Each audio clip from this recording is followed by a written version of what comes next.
On this day in history, October 20th, 1774, the Continental Congress creates the Continental Association. October 20th, 1803, the United States Senate ratifies the Louisiana Purchase. And October 20th, 1947, Congress investigates Reds in Hollywood. When we talk Reds in that context, we're not talking about the Cincinnati baseball team. No, that's Reds as in communists. As the Red Scare kicked into high gear in Washington, the House Un-American Activities Committee turns its attention to potential communist influence in one of the world's most glamorous communities, Hollywood. Some witnesses, including Elia Kazan, Gary Cooper, Robert Taylor, studio honchos such as Walt Disney and Jack Warner, give the HUAC committee names of colleagues they suspect to be communist. The president of the Screen Actors Guild at that time, Ronald Reagan, would of course one day become president of the United States. But in the late 1940s, Mr. Reagan also appeared before that House committee to offer his testimony.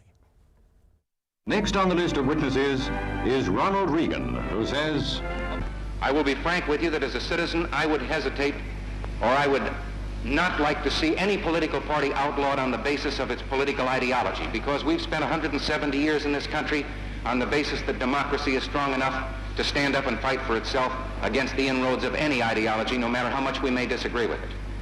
But at the same time, I never, as a citizen, want to see our country become so, or become urged by either fear or resentment of this group that we ever compromise with any of our democratic principles through that fear or resentment. But we agree with that, I still think that democracy can do it. We agree with that. We agree with that. Thank you very much. We have done a pretty good job in our business of keeping those people's activities curtailed. We have, after all, we must legally recognize them at the present as a political party. On that basis, we have exposed their lies when we came across them. We have been eminently successful in preventing them from their usual tactic of trying to run a majority of an organization with a well-organized minority. Ronald Reagan, then president of the Screen Actors Guild, later the President of the United States. From history to the here and now, last night's final presidential debate has us all talking. We've been talking to you about it, and Miranda Kahn joins us right now on the anchor desk to talk about what we will talk about tonight at 8 with our prime preview. Exactly. Well, we talked about it earlier. We talked about it last night, and thanks to Donald Trump, we continue to talk about whether or not the GOP presidential nominee will, in fact, accept the results of the election. He said it last night that he would look at it at the time and keep us in suspense. Well, since then, we've all been in suspense as to whether or not Donald Trump would talk about the issue again. And just moments ago, JD, we got our answer. I will totally accept the results of this great and historic presidential election if I win. Key there, if I win. Mr. Trump made those remarks while speaking at a rally in Ohio just a few minutes ago. And hear who else is coming to Trump's defense and why they're standing by him tonight. Yeah, you know, it's interesting because, as I mentioned earlier, the open borders crowd, Jeff Flake, the aptly named senator from Arizona, quick to jump on Mr. Trump, as was Lindsey Graham of South Carolina. His nickname Lindsey Grahamnesty because he's all in for amnesty. But when you saw the dial test last night, not only Republicans, independent voters said, wait a minute, Mr. Trump is on to something here. Right. Well, we talked about it last night. I thought it was interesting that Hillary Clinton was talking about, you know, Russians hacking in, and then at the same time saying it's ridiculous, horrifying to talk about the idea of a rigged election. Well, which is it? Yeah, you got to, and then we'll talk about that more tonight at 8 Eastern on Newsmax Prime. Now, we've got a few more things we can talk about. Before we go back to the phones, though, we want to take a look at what we might call the greatest hits in the third and final presidential debate. Here they are. Finally, will Donald Trump admit and condemn that the Russians are doing this and make it clear that he will not have the help of Putin in this election? He has no respect for her. He has no respect for our president. From everything I see, has no respect for this person. Well, that's because he'd rather have a puppet as president of No the United puppet, States. no puppet. And it's pretty clear. You're the puppet. It's pretty clear you won't admit No, you're that the the puppet. Russians have engaged in cyber attacks against the United States of America. She doesn't like Mr. Trump- Putin because Putin Mr. has outsmarted her at every Mr. step Trump, of the way. I- Excuse me. Mr. Putin has Mr. Trump, outsmarted her in Mr. Syria. Trump, I'm He's not a potted outsmarted plant her here. I every do get step that. of the way. I want I'd to- like to mention one thing. Trump Foundation, small foundation.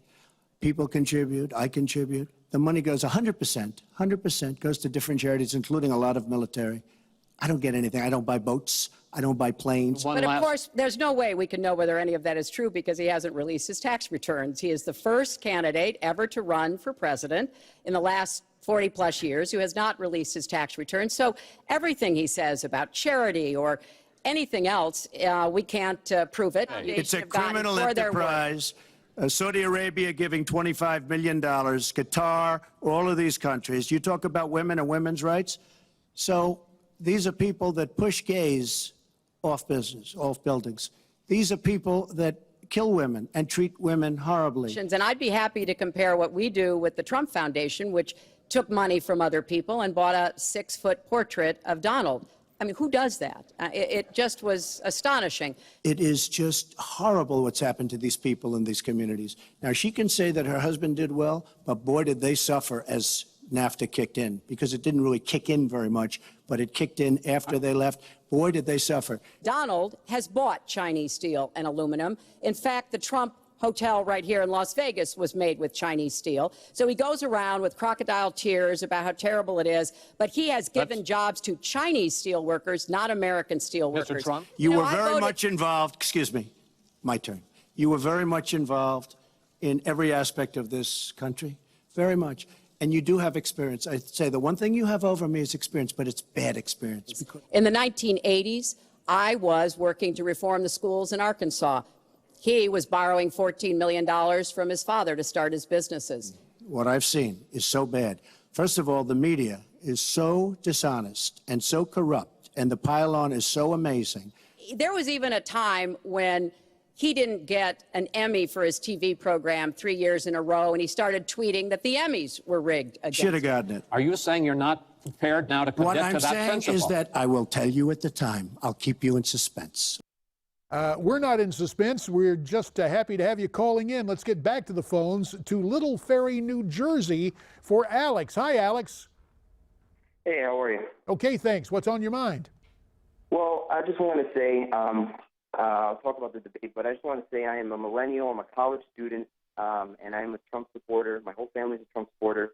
We're all registered Democrats. The hidden vote is out there, and the American vote is the Donald Trump vote, and that will come out to win at the end of the day. Appreciate And that, last Alex. night in the Appreciate what you have to say about what's going on in New Jersey and a millennial voting for Trump. Now out to my old stomping grounds, a place I used to represent in Congress, Mesa, Arizona, where Maria is on the line. Hi, Maria. Hi, good morning, good morning, good morning. I love Donald Trump. Let me tell you something. Last night I timed them. She had more time than Donald Trump. I also live in a border state. If you lived in a border state, you'd want that wall built. Amen. I know that, Maria, and we thank you for the It call was from Mesa. Now to another place I used to work in television, actually shared the anchor desk with Jerry Springer. That's another story for another time. Here's another Jerry from Cincinnati. Jerry, you got 30 seconds. Make them count. Okay, thank you. Last night, Trump did a marvelous job. He did another marvelous job this morning in Ohio. And one thing for your company, I think you should put some ads out in other stations to announce your existence. Good deal. There's We so will do many that. people And you tell my pals when you go to Skyline Chili that you're watching Newsmax TV. Jerry, we thank you for the call. Hey, speaking of your assessment on who won last night's debate, well, you voted at NewsmaxPolls.com. Here's the way you saw it. 89% of you say that Donald Trump won, only 11% for Hillary Clinton. Tonight on Newsmax Prime, my old pal from Congress, Michael Patrick Flanagan, and Maggie Howell will be on our panel, plus Joe Pags, Curtis Sliwa, and Howie Carr. We'll see you at 8 Eastern. Thanks so much.